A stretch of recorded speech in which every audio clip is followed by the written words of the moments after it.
Hey, how are you? It's Bill Burr on a Thursday afternoon, and I'm just checking in on you here on a Thursday afternoon, Monday morning podcast just before Friday, just to see how your week's going. A quick little 30-minute, just opening the door, sticking my head in, seeing how you're doing. Everything okay? Everything okay over there in your cubicle? Or maybe you drive home, huh?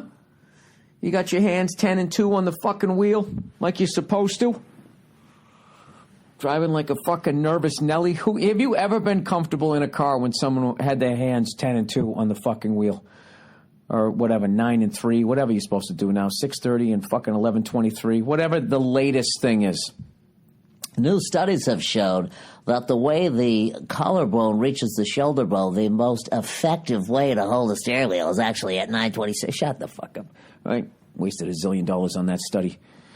Not to get going about that fucking James Worthy again, fucking driving off the road there. Female James Worthy, right? So, anyways, I'm out here. I'm in Portland, Oregon. I was going to say, have you ever been fucking comfortable?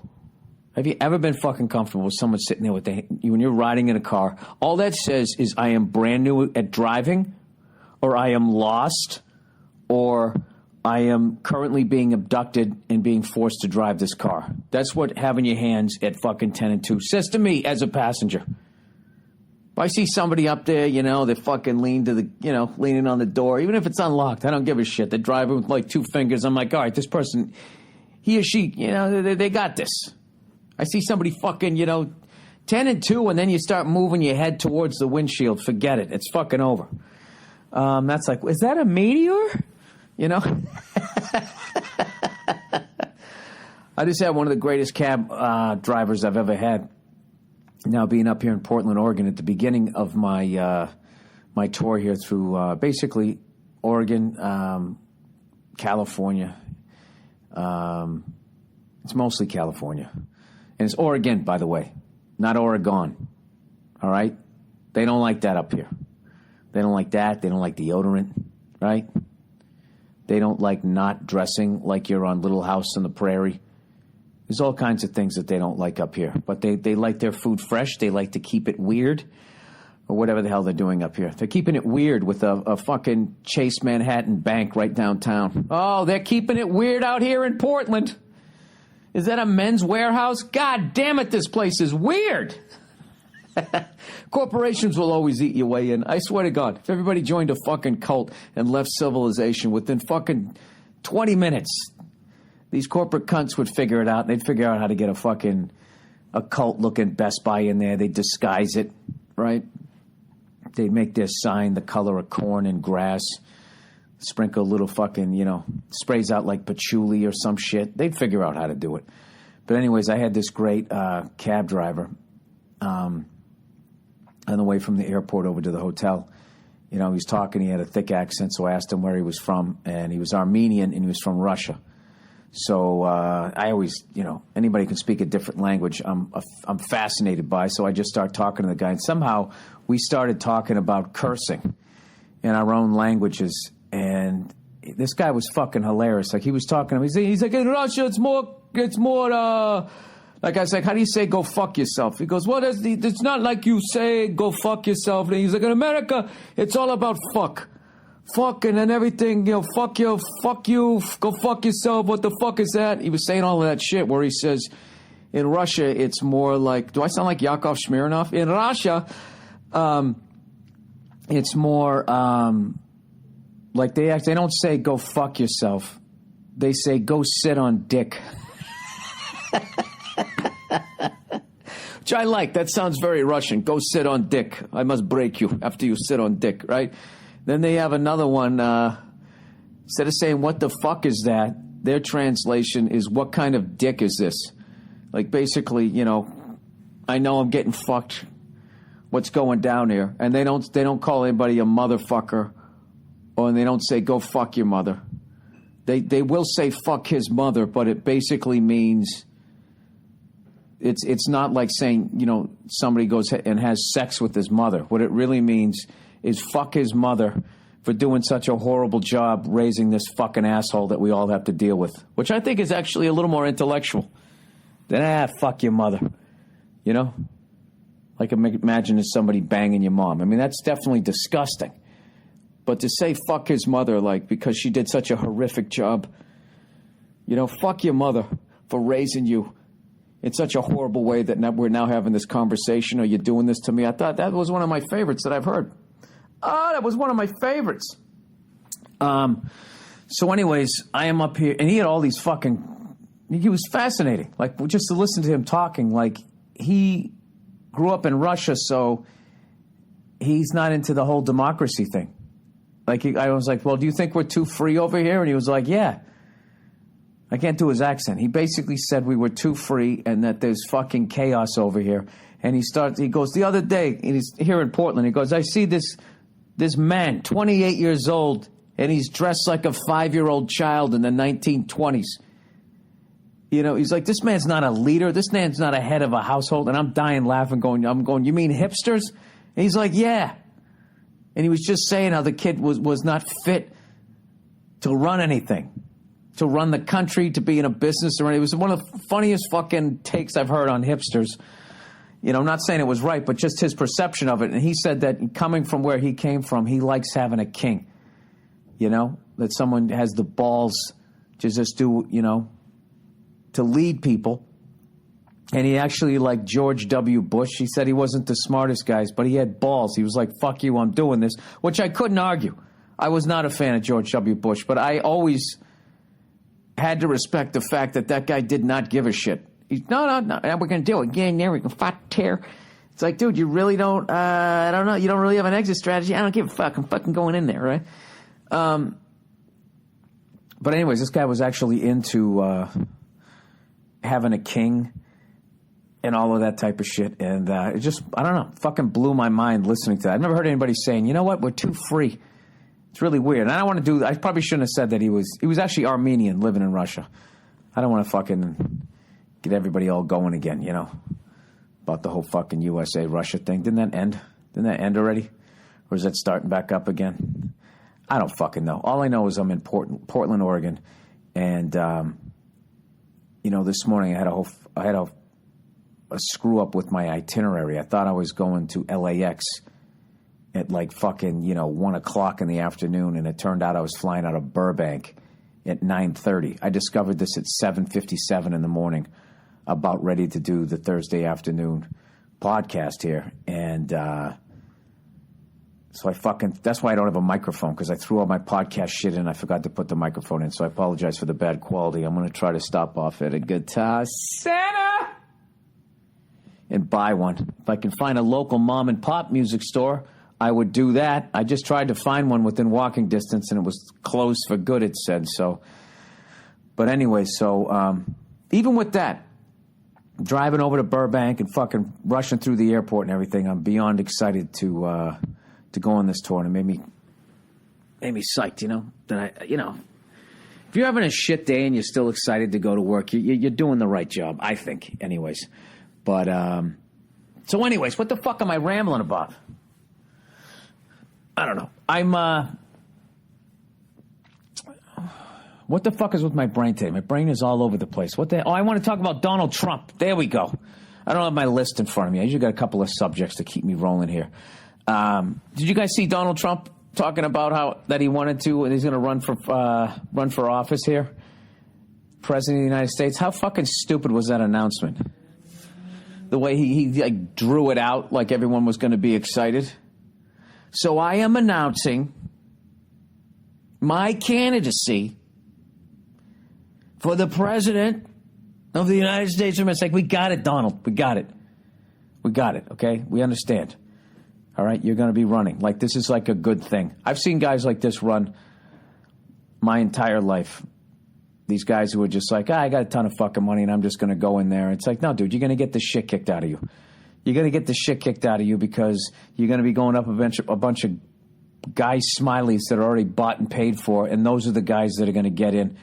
But just listening to him talk, like he went on the O'Reilly Factor, and Bill O'Reilly's going like, how are you going to stop ISIS? Which, of course, is always the big question. in this country? How are we going to stop ISIS? Fuck these people that, are fucking with our food supply right here in the United States. Fuck these people that are, want to privatize water. Yeah, those guys aren't that big a threat. Let's go after these cunts all the way over here, right? That are bankrupting us. So anyways, sorry for the politics, all right? This is just my own ignorant point of view, all right? And I finally found someone who sounds dumber than me, which is fucking Donald Trump. So they ask him, he goes, so how are you going to get him? He goes, I would hit them so hard, he goes, I would find the right general, I would find my Patton or Eisenhower, and I would hit them so hard it would make your head spin, right? He just sounds like somebody at a bar. Like, I hope he hangs in there long enough, or I get a good 6 months out of this shit, right? And so Bill O'Reilly's going like, so you're going to send in ground troops? And is that what you're telling me? And Donald goes, I'm not going to tell you what I'm going to do. I got to keep it a secret, right? Which I'm like, that wasn't a bad answer. And then O'Reilly keeps pressing him. He goes, so you're going to, but at some point you'd have to send in ground troops, right? You would be sending in ground troops? And he finally just caves. He goes, no, I wouldn't. And then O'Reilly's like, well, what would you do? He goes, I'd bomb the hell out of them. I got to tell you something. Once again, Donald Trump has proven that you have to be literally out of your fucking mind to either want to be president, run for president, anything at all.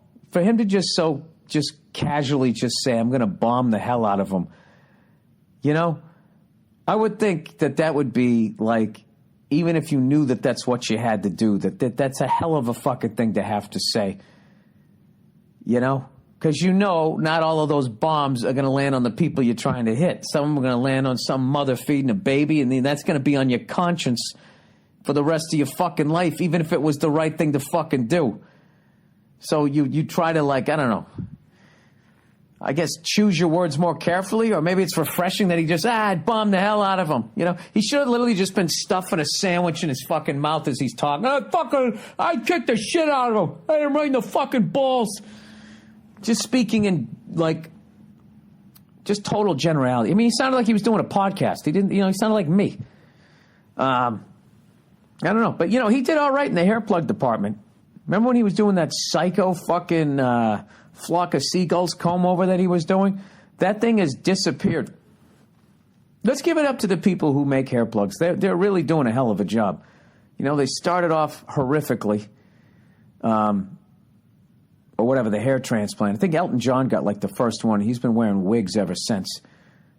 His top of his head looked like Bobby Orr's knees by the time they were done with it. And so now he's had to wear that little page boy haircut for the rest of the time, Poor fella. All he wanted was hair, Now he's got to have that little fucking wig on. He's got his little stubby fucking fingers trying to reach those keys. Got a little fat. There's a lot to feel bad about when you look at Elton John. Poor guy, did a little too much coke, right? Went on MTV Unplugged, a little coked up in a very unfortunate fucking running suit. Why am I talking about him? Oh, let's get back to Donald Trump. Okay, so in the 90s, right? Then they went with the fucking ant leg ones. You remember the insect leg ones where you just couldn't stop looking at it? It was literally sewn into your fucking head. People used to call it doll hair. And now they've gotten to the point where they sort of sprinkle it in. I think they take it off the back, they vacuum it out of the back, and then they put it on a tray. And then a fairy comes by and just takes the tray and skips around your head going, tra-la-la. And they drop it in and it looks very natural. Evidently. But then what happens is those ones, I guess, can survive whatever hell is going on beneath the scalp. But the other ones that weren't built for it, they still fall out. So then I think you got to get reseated again. I don't know. I'm still holding out for the fucking pill. Until then, I'm going to keep buzzing my head. That'd be fucking hilarious if 8 years they come out with a pill, right, to cure baldness, and all of a sudden guys like me, we come back for the fucking Mr. Clean look to coming back looking like we're in the Bee Gees, right?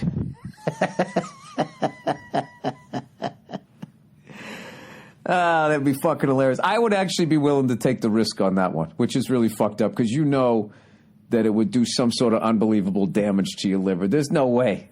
There's no fucking way. I mean, you're fucking with Mother Nature, aren't you? I mean, you can't. That's the fucked up thing about plastic surgery and everything is your face, your hairline becomes a lie. You know, if you're young enough, especially, you know what I mean? And people are looking at you like, and they're attracted to who you aren't. You know what I mean? Like, what if it's the nose that just gets the person going, and then that's not your real nose? And you bang and you have a kid, and you're like, what the fuck happened to that kid's nose? Did you cheat on me? Did you cheat on me, you fucking whore? And then she takes out her fucking high school yearbook. It's like, no, this is what I really look like. You know? And every time your kid starts walking towards you with that crooked nose, you can be thinking like, this fucking bitch lied to me. You know, which will affect your child rearing. One of the weirdest fucking words ever. It's just, I don't know. Was that before they realized that pedophiles existed, that somebody came up with, what's a good word for raising your child? I don't know, rearing? Anyways, in the world of sport, congratulations to the Chicago Blackhawks and the Golden State, or Sacramento as I call them, Golden State Warriors on their championships. Opposite things there. One was a so-called dynasty, which it isn't. All right, and then the other was a team that hadn't won in like 37 years. Is that what they said? I should know this. Celtics won in 74 and 76, so the Warriors won in 75. 40 fucking years, 41 seasons, maybe. Is that how it works out? I don't fucking know. Basketball's hard, by the way. 74 was the Celtics, 75 was the Warriors, 76 was the Celtics, 77 was Portland, 78 was the Bullets, 79 was Seattle Supersonics with a young Dennis Johnson, rest his soul. 1980 was the Lakers, 81 was the Celtics, 82 was the Lakers, 83 was the 76ers, 84 was the Celtics. 85 was the Lakers. Oh, that one killed. When Kareem sank that skyhook and he fucking, you know, he did that double fist thing as he was running down the court, and they were going to beat the Celtics, and they were going to drink champagne in the Boston Garden, which had never been done. Oh, my God, that was brutal. 86 was the Celtics. 87, 88 was the Lakers. 87 was the Lakers. Then they went back-to-back, and then Detroit went back-to-back. And then it was the Michael Jordan show for 3 years. And then Houston for 2. Then Jordan for 3. And then the Spurs. And then I think fucking Lakers won 3 years. I don't fucking remember. Anyways, sorry. Got sidetracked there. By the way, Blackhawks, you don't have a fucking dynasty. Okay? How much more lax are we going to get with the term dynasty? When I was a kid, when I was a lad, when I had a full head of orange hair, a dynasty was winning 3 in a row. The early 70s Oakland A's was a dynasty. The late 70s Montreal Canadiens. The early 80s Islanders was a dynasty. All right? I'm trying to think. Nobody has ever... But the Steelers went in 4 and 6 years. That was considered a dynasty, too. So I don't know. Then I remember when the Patriots won, we won 3 and 4 years, and people were going, well, it's a dynasty because of the salary cap, and and I still didn't buy into that. But so then 3 and 4 years became a dynasty. When you had to win 3 in a row, or 4 out of 6, to now just 3 and 4, and now 10 years after that, now if you win 3 in 6 years, you're considered a dynasty, which is so fucking stupid. All right? And I'll tell you why. Because the Kings have won 2 times. So they've won 2 and the Blackhawks have won 3. I mean, a dynasty is you have won them all 3 years in a row and everybody else has got a fucking goose egg. That's how I look at it. All right? I'm just a freckled old man here, though. I still believe that. I'm not trying to take anything away from the Blackhawks. What they've done with the free agency and all that, you know, without a doubt. It's fucking amazing. And I love the Blackhawks, even though they fucking crushed me a couple years ago when they beat the Bruins. All right? But, you know, come on. 3 and 6 fucking years. Why don't you just, when we get to the point of, hey, you won 3. That's a fucking dynasty. It isn't. It's not a dynasty. All right? You got something going on called, you got a horrible case of the every others. All right? You won in 2010. Oh, no, the every others is the Giants, baseball Giants. They won in 10, 12, and 14. Isn't that what they did? Yeah, they got a horrible case of the every others. All right? Which can only be cured by winning fucking 3 in a row and shutting jackasses like me right the fuck up. All right? But I don't think 3 in 6 years is a dynasty, even with free agency and all of that fucking horseshit. I don't. I think you got to win. You got to win 3 in a row. Or we'll give you the asterisk 3 in 4 years. Or if you won 4 in 6 years like the Steelers, I'll give it to you. But 3 in 6 years when someone else won 2. Like, now, what happens if the fucking Kings win it next year and then they won 3? Right? And then, what is it, overlapping dynasties that occurred at the same fucking time? You see what I'm saying? This is like that movie Face Off, where you don't know who's Nick Cage and who's John Travolta at that point. You can't have that. All right? And who else won during that time? The fucking Bruins! That's right, the Boston Bruins won a Stanley Cup. You know what I love about them winning a Stanley Cup? Is everyone in Boston, just about, except for newborn babies, knows what it feels like to have your team win a Stanley Cup. And meanwhile, up in Montreal, despite all of their success, there's an entire generation and a half has no fucking idea what that's like. And that, I swear to God, makes me smile every day. I'm fucking with you, Montreal. You bunch of sensitive cunts. All right? I like your language, and I'm going to learn how to fucking... I'm going to go in Duolingo. Maybe I'll fuck with that over the next couple of hours before my show up here in Portland, Oregon. Jesus, Bill, can you tell us a little bit more about your tour? Well, I would love to after I read out loud with the following message. This fucking internet would work. Here we go. All right, right out of the bat, this sounds fucking creepy to me. Video doorbell. Will insert dinging sound. What does that mean? I was supposed to fucking insert ding-dongs? All right, let's do that again. I can do this. There we go. Doorbell sound. This is like Donald Trump announcing he's running for president. Doorbell sound effect. Did you mean doorbell, all one word? Of course I did. Let's see if I can do this correctly. All right. Hey, everybody, video doorbell. Let's do that again. Oh, I'm adding all kinds of layers to the podcast here. Hang on a second. It's got to reload here. Hey, everybody. I'd like to take a little bit of time to talk about video doorbell. What is video? Oh, that was the shit. Video doorbell. This is the sound of a package being delivered or friends coming over for dinner. But it's also the sound of someone planning to rob you blind. Jesus Christ, that took a left turn, didn't it? Over 95% of home break-ins happen during the day. And, all right, who is it? What's going on here? Oh, I think I'm stuck in one of those YouTube loops where they just keep playing the doorbell. Well, I think it works with the copy. I'm going to keep it. Anyways, and burglars almost always start by ringing the doorbell to see if someone's home before pillaging your possessions. I guess that's a fancier doorbell. Oh, I like this music too. With Ring Video Doorbell, you can see and talk to anyone at your door from anywhere in the world using your smartphone. Hi. I'm Bill Burr. What's happening? Is this a DJ party? Okay. I think we're having a fire alert here. Okay, back to the copy. Ring's advanced motion detection alerts you, even if someone doesn't ring the doorbell.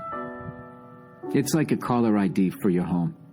You know, millions of people suffer every year and they don't have a video doorbell. Please share a personal story or how this could help you or someone you love. Hey, will you share a fucking personal story, you cunt? Isn't it enough I'm reading your copy? I don't know anybody who has a video fucking doorbell. How does that work for you? There's your story. You like another one? I'm sorry. Instilling Ring takes minutes, and it works with either your current wiring or a built-in rechargeable battery. Put your mind at ease and protect your home and your parakeet with the video doorbell.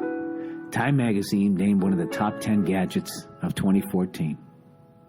Sure, it'll kill more porpoises because eventually you have to throw out the wires and they will end up in the ocean. But right now, my listeners get the Ring Video Doorbell for only $174. That's $25 off the normal price. Still kind of expensive though, you know. Fucking house comes with a doorbell already attached. You're still making payments. Anyways, go to ring.com/Burr now. Protect your home and have peace of mind with Ring. Go to ring.com/Burr for $25 off. Once again, that's ring.com/Burr. Oh, and he fades out the music. Jesus Christ, I could be a DJ. Put a fucking mouse head on me and see what happens. I'll tell you what'll happen, huh? A bunch of drugs will be taken. How much could I freak out people at one of those raves? If you just had the DJ and he's playing all this mellow shit, then all of a sudden out of nowhere I just started coming out with a mouse head screaming cunt over and over again. I would love to have an overhead shot of that, you know? Maybe using one of those drones and just watching them all scatter like fucking roaches all across the desert, stepping on sidewinders. Anyways, what else did I want to talk about? Oh, bam, bam, bam, bam, bam, bam. I got my truck back. Yeah, I got my fucking truck back. Sorry for the big intro there. My truck, I had some fucking issues with it, and I finally just decided to have them pull the engine and redo the whole fucking thing. It runs on unleaded gas. I don't have to do any additive anymore, and it's running fucking like a bastard, as they say in Boston there. It's running fucking strong as shit, and we ordered the air conditioning and the power steering. It's going to be my fucking daily driver. Because right now, I don't know if you've ever fucking tried to turn the wheel when there's no power steering. You do that in like a fucking 83 Toyota Tercel, which is the last one I ever drove that didn't have power steering. That's a bitch. This fucking F100. I'm literally out of breath when I try to parallel park. And then the anxiety I have if somebody's behind me, it takes like fucking, I swear to God, it takes me like 7 minutes to park the fucking thing. So, I was going to be one of those purists where I was like, I'm going to keep it the way it was when it rolled off the assembly line in 1968. And then I just realized, like, you know what? It was meant to be on a farm. It's now in Los Angeles, okay? I already added, put some disc brakes on the front. I got to make this thing safe. I fucking love it, though, man. I got to tell you, the suspension, though, is fucked up. You go over a bump on that thing, you know? It's like it just starts rocking and, if you don't have your seatbelt on, you literally hit your head. And I was talking to the guy who worked on my truck about possibly putting in an updated suspension. And he was saying, well, I'd have to lower it like 2 or 3 inches. And I fucking hate that, man. I don't like those trucks that are lowered down, man. I like it that it rides up a little high. So I'm willing. I only have 3 gears on it anyway, so how fast am I going to be driving? So I think I'm done messing with it, but I got a couple more things I have to get done on it. I don't have my directionals right now, but once I get the power steering and then the air conditioning, I think old daddy here is going to move on to trying to find a 65 Galaxy that's got a straight body and everything else is fucked up on it, and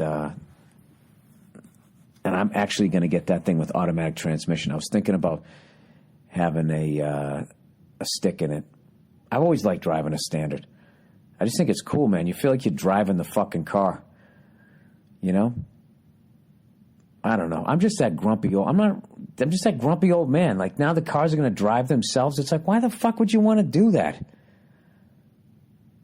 And then you know what's going to happen? Everybody's going to be on their fucking iPhones and reading and stuff.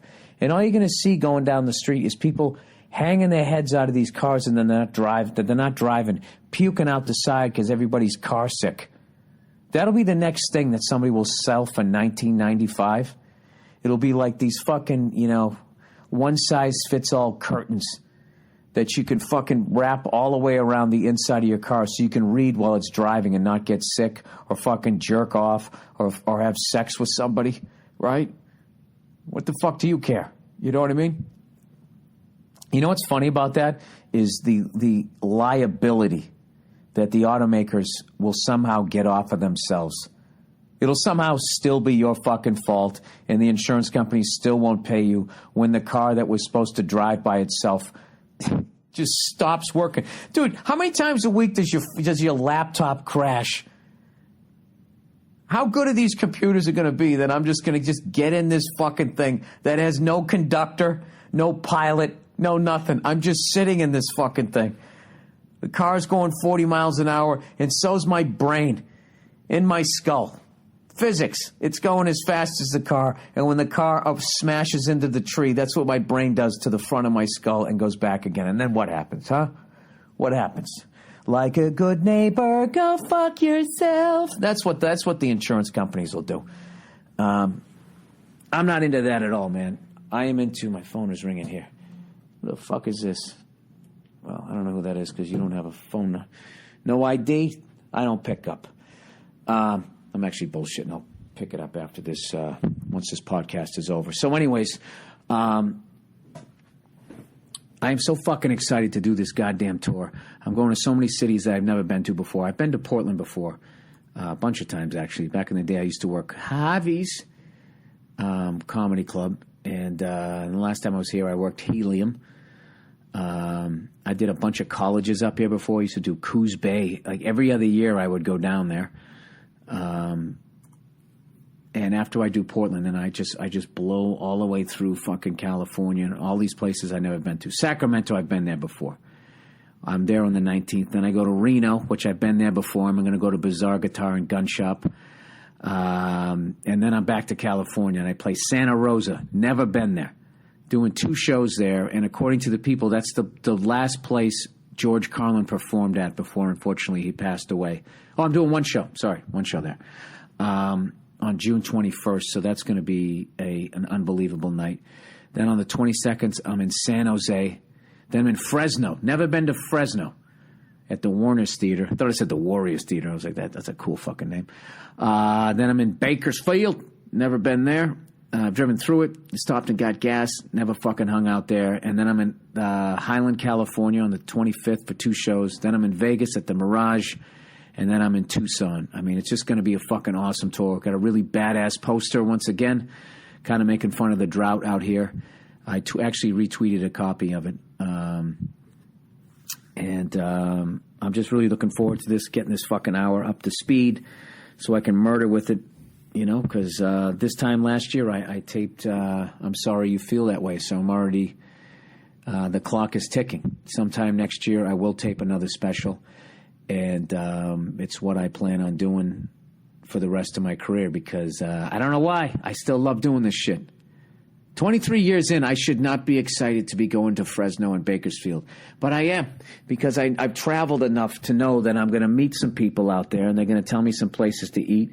Like people make fun of Reno and then you go there and that Bizarre Guitar and Gun Shop thing just fucking blew me away. And that's only one thing that I saw there. And then I drove over to what's that fucking lake that's over there? You know, where Michael Corleone had Fredo whacked. I went over there and got a great burger. Was it Lake Tahoe? I'm really fascinated with that part of the country. And I know that I said I was going to do Eureka and it ended up falling through, but I'm definitely going to come back up. I might even just come up for the day and fly my lovely wife up. And then I was thinking of driving back down, checking out the Redwood Forest, going to maybe wine country or some shit like that. But, you know, it's a beautiful state. Fortunately, there's not a lot of water out here. But, you know, who knows? It might fall into the ocean one day. I might be on the road and I won't die with the state. And I can tell people when I got older, I remember I toured that whole state. And kids will sit there wide-eyed as I describe places like Fresno and San Jose and Sacramento, right? Taking all of them for granted. I can tell them that I went there. I went there, and I went to their fucking, what is that fucking Mexican restaurant that McDonald's owns? You know, they got the burrito bowls. I was trying to pick something mainstream and not do the usual Wendy's and McDonald's. I love how McDonald's is now freaking out that they're actually using real meat. It's like, really? What the fuck were you using before? They'll never answer that question. All right, this was the Thursday afternoon podcast just before Friday, sorry. The Just podcast. I want to thank all you guys for listening. There's going to be another 30 minutes here, some throwbacks to some classic horse shit that I talked way back in the day. Thank you to everybody before I even do this tour. Everybody who shows up. I can't fucking wait. And I'm working with Joe Bartnick. I never did a bus tour with Joe Bartnick. One of my favorite people on stage and off. We're going to have a great time. And, hey, as we roll through your cities and stuff, let us know some cool places to get dinner or lunch, a good place to go grab a drink or something, or whatever. If you got something weird that we got to go see, like I know in Tucson, Arizona, I want to visit that airplane graveyard that they have. I got to fucking hit that. I want to see some crazy shit like that. I don't want to go to some fucking mall or Cineplex horse shit that I can do in my own town. So tell me something unique, something fucking weird. If you know a bartender with a fucked up eye or a weird way of clearing his throat, just something unique about where you live, please let us know, and we'll try to hit as many as we can. All right, that's it. Have a great weekend, and that's it. Yeah, have a good weekend, you cunts. I'll see you. Oh, here's some advice somebody wants. Bill, my girlfriend looks like a centerfold. Good for you. She's blonde. She has a beautiful face, a tiny waist, and giant cans. I have outdone myself. Well, what the fuck, man? Don't sell yourself short. Maybe you're a stud. So he says, however, having a girlfriend of such caliber, as you might imagine, comes with its share of problems. Oh, Jesus, here we go. Like your good self, I battle keeping my temper under control at times, and particularly struggle when my girlfriend and I go out in public together. In short, the amount of male attention she gets is ridiculous, and at times it's infuriating. Have you ever found yourself out with a girl and noticed that every man within a 3-mile radius, from the sweaty 22-year-old walking boner to the porky, sexually frustrated father of 3, is blatantly staring at her tits and her ass? I've always been of the opinion that if a girl is obviously with a guy, whether you know him or not, it's a gentleman's code not to have a staring contest with her ring piece.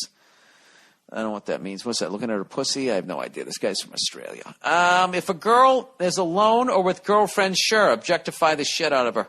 But I think if a girl's holding hands with her boyfriend and you make it obvious that your helmet is pressing against the inside of your front zipper, then you're a cunt. Nothing serious has happened yet, but the weather is getting warmer. The outfits are getting smaller, and I'm concerned I'm going to wind up with some pervert's blood and quite possibly cum on my hands. All for now. All right. All right, this is a tricky situation, sir. You know, it's a very tricky situation. You know, there's a price you pay for everything. All right? You're the one who has a centerfold fucking girlfriend with a great ass and a nice set of fucking tits. And you just have to. This is how I look at this shit. As long as your woman isn't going around trying to get attention, if she's just fucking standing there and she's so goddamn stunning that men are looking at her, but, you know, she's not, ooh, I dropped my lipstick, and then slowly bending over at the waist while looking over her shoulder. If she's doing that, I can tell you right now, bang her another couple of times and then fucking dump her. Because she's going to be an absolute fucking nightmare, and you don't need that in your life, okay? But if she's just a stunningly gorgeous woman, that kind of comes with it. And if you lose your fucking temper and you start acting like a maniac, that's a great way to eventually annoy the shit out of her, and because she can't help it. Like I said, if she's not trying to get attention, she can't help it that she's gorgeous. And then it's in this weird way, you're giving her shit for being herself, which is not fun for anybody, and then you're going to have a problem. So, I don't know how to. You know what it's like? It's like when I whore myself out at the end of my shows and I sell DVDs. All right, I don't have to do that, but I choose to do it, and I'm standing. There's a choice I fucking made, and then I stand there, and what's going to happen? I answer this. Yeah, this is one of these podcast questions. All right. Eventually, somebody's going to come up and they're going to fucking insult me. Tell me they didn't like my act. Tell me they didn't think I was as funny as when they saw me on TV, and I can't get mad because it's my fucking fault for standing there like an asshole. Just, I put myself on the dunking stool, and I got to admit, sir, if your girl is the way that you describe her, you just have to accept that it's par for the course, and just give yourself a little halftime speech before you go out. I'm not going to lose my shit, but if it is overt, there has to be a way that you can fucking address it without pissing her off. Without, you also don't want to get into a fucking fight. I don't know. Just say, hey, buddy, can you limit it to 5-second shifts of staring at her? I can't say tits. I don't know what you do, dude. That's a rough one. That's a rough one. Man, that takes me back to being. Jesus Christ! I was like 21 years old. I went out on a date with this girl who was well out of my fucking league, just because I didn't have the confidence to fucking be with her. You know what I mean? Beautiful girl, and I went out with her, and I noticed she just kept looking around the restaurant to see who was looking at her, and I remembered it annoyed the shit out of me, but I didn't have any experience with beautiful women, so I just sort of accepted it, and but I never went out with her again. I tapped out somewhere through the fucking dinner. Even back then, I was an angry son of a bitch. I was like, let me get this straight. I'm buying you fucking dinner, and you're looking around to see who else is staring at your tits. Yeah, you're a cunt. Good-looking cunt, but cunt nonetheless. Someday those looks are going to be gone, and I'm just going to be left with a cunt. Who's going to be a psycho cunt because you're an attention whore, and when the attention goes away, you're going to be like some celebrity who fell off the fucking mat. Yeah, fuck this bitch. Fuck this. And that was the end of that shit. This podcast is fucking horrific. All right? There's a lot of question out there about, things that happen within society, especially, this is something that I think a lot of white people need, because not because we're more racist than anybody else, we just get the consequences of us fucking up is so much harsher than other people, because we are the gold standard when it comes to racist. We are in the driver's seat right now. We have been in the driver's seat for a while. Basically meaning that if we are ignorant assholes, it has way more effect than when other people are. Back in the day, when other people were running shit, that's the thing. Whoever's on top, if you're thinking ignorant, that's why, if you're on top and you're thinking ignorant shit, you have to be called on it because just because the effect that you can have. You know what I mean? Like, if somebody from Bangladesh fucking hates me, that's such a stupid example, okay? That's not a race of people. I don't even know where Bangladesh is, and I got to be honest with you, I don't even know if that's a city or a country. Bangladesh. Have you ever seen that on The Price is Right? In Showcase Showdown, we're sending you to Bangladesh. And some white trash person like myself sits there with a confused look on their face like, I don't know where that is. Is that where the terrorists are? I don't want to go there. Whatever. Like, if Filipino people fucking hate me, that doesn't affect my life. It doesn't. I'm not going to go into a job interview at Walmart is not run by Filipinos. You know what I mean? Not saying there's anything wrong with Filipinos. All right? See what I have to do right there as a white person? Not saying I'm saying anything bad about Filipinos. Just to be clear here, I have never had issues. I've never had fucking all that shit. You got to go to the Jerry Lewis voice there. Lady. So, yeah, people have questions. So here we go. And I think all races should chime in. The questions that you have, if you have feelings about a different race of people and you just think you're thinking something funny, there's nothing malicious, but is this offensive? Is it racist? This is the new topic, okay? And if you feel that I answer these questions like the ignorant white man that I am, call me out on it. Here we go. This first one. Bill, is it racist to call Indians dibbo-dabbos? And I'm talking about the Asian ones, not Native Americans. I'm guessing by dibba-dabbos, you mean dibba-dabbo. Dibba-dabbo, dibba-dabbo. You're saying like that? Dibba-dabbo. Is it racist? Probably. But it's fucking funny. So that knocks it down a little bit.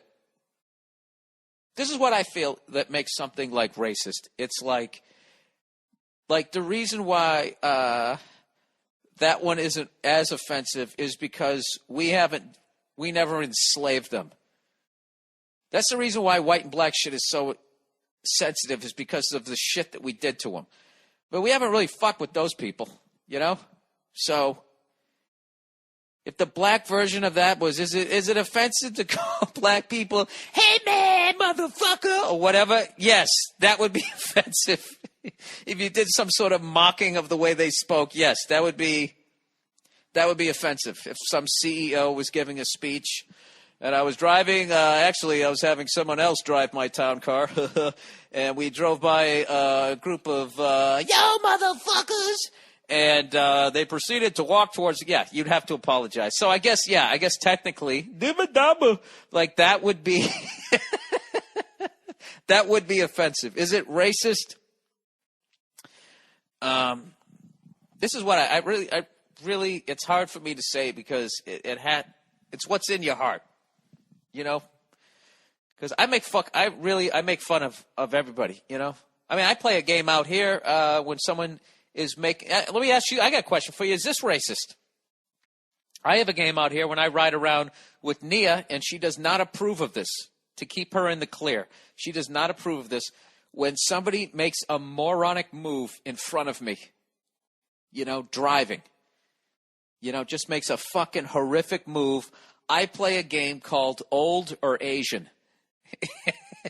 And you have to guess because I'm going to pass the person because I got to see what they look like. You know, whenever somebody does something fucked up, some comedians do a great joke about that. You just want to see what the fuck they look like, right? That's the game, Old or Asian. So as I speed up my little hybrid to try to pull parallel to them, I always say, what do you say, Nia? What are you going with? Old or Asian? What do you got? Old or Asian? She goes, I'm not playing this game. That's mean. And then I always go, I'm going to go with old. And then I pull up, oh, it's fucking Asian. You know, or, oh, I nailed it. It was an old guy. So is that racist? I'm sure it's offensive, but within the context of my own car, you know, I'm not yelling it at anybody. And I got to admit, you know, there's a lot of truth in the fucking game. Ah, Jesus, I'm going to have to apologize next week on the podcast. So I would say that Indian people, why don't you chime in? I would say that, yeah, that they would find that offensive. Is it racist? Let me see if I can use it in a sentence here. Hey, you know, I called up customer service and, you know, one of those dibba-dabbas answered and tried to tell me that his name was Steve and act like he was in Kentucky. But I know that he was actually in India because when he talked, he was going, dibba-dabba, what? How can I help you? Is it racist? Probably. You know what? Something bad has to happen between white culture and or Western culture and Indians. So you know what I mean? It's like you're playing a team and there's no rivalry. Like Patriots versus Jets this year was like whites and blacks. It was bad. It was a lot of hate, you know. But like Patriots versus like the fucking Lions, you know. Yeah, there's going to be some shit talk. It's knocked down. But it still hurts if somebody says something mean. I really don't know what the fuck I'm talking about. All right, let's move to the next one. The next one on the new controversial topic on the Monday Morning Podcast. Is it racist? All right, here we go. Bill, I had an interesting experience today, apparently involving me as a racist. I was walking with two of my coworkers who are both black. Oh, Jesus, here we go. We were going to go get some lunch. One of my coworkers, who I'm also friends with, did a little high five fist bump shuffle with one of the female security guards at the front desk. Knowing both of them and how they interact with one another, I kind of made a in passing comment to the tune of, man, you guys and your handshakes, while obviously laughing at just how choreographed it was, and more or less picturing them in a studio or something, working out the logistics to get the fucking handshake perfect. Anyways, we all laughed and moved on, and we got our lunch. All right, so nothing wrong yet. So you're cool with these people, you made a joke, and everybody laughed. No problems. No problems so far. However, after coming back through security, I noticed a security guard stopped me and kind of had a scowl on her face. I thought she was mad at me for something, but it turned out she was mad at this other lady who was black because she overheard my comment and was telling that security guard that she couldn't believe I had the nerve to say something like that, and I should be ashamed. Also to the point where she could, almost to the point where she could actually go complain to the human resource people because she was offended, etc., without even considering that maybe, just maybe, I was talking about the security guard and my coworker and not all black people. Now, it being corporate America and all, I'm sure rather than even face the possibility of any bad press, they'd rather just sweep me out the door and completely ruin my any reputation that I may or may not hold at the company just to save their own asses. I feel I did nothing wrong and had no intentions of ever doing anything wrong. I'm not going to go on and on about how I kiss black babies and try to rehabilitate inner city schools, because I don't. But I'm certainly not some corn-fed, rebel flag-waving, ignorant product of what might be incest. I guess my question is, do we really have to walk on eggshells when we are just making casual conversation that just any cunt can pick apart, select the context that they might think it is in, and then start crying foul? Basically, I would have liked to call that woman a cunt and told her to go fuck herself, but let's just say I was already kind of worried about my job. All right. See? Yeah, I think this is the classic one where you were fucking around. The other two people knew you were fucking around, but then one person just decides to get offended, and then you have to go on TV and apologize, which personally I think is the wrong move, because when you apologize, now it's like you're admitting that you meant it in a bad way. I mean, the apology I would do there would say, look, I'm sorry that you didn't understand that I was joking, but I'm not going to sit here and apologize like I have any sort of ill will coming your way. But just to avoid the problem in the future, white people do not use the expression "you guys" or "you people" when talking about black people. That's just it's just not going to. You're setting yourself up for someone to get offended, and there's a weird sort of push-pull going on with that whole "you guys" and "you people" thing, where when somebody white says that, there becomes this concern of that you're separating. You're separating, like, you people over there with how you live your lives, and we're over here. Black people have that weird relationship with white people where they're like, can you stop stealing our fucking music and our culture? But then, like, if something, hey, let's pave the streets, Well, make sure you do it in our neighborhood. We're all in this together, right? All of us together. You know what I mean?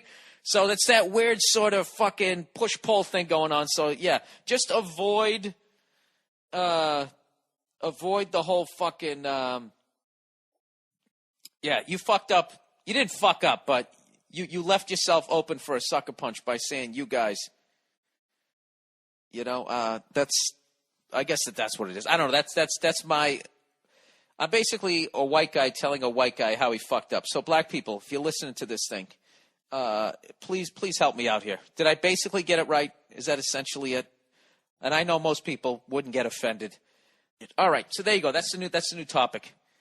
is it racist? And I would love to hear some honest comments from non-white people about their thoughts.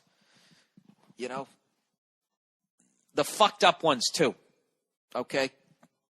Because I've watched enough Spike Lee movies to think that evidently it's just us, but I've hung around enough people from different races to realize, oh yeah, everybody's like this.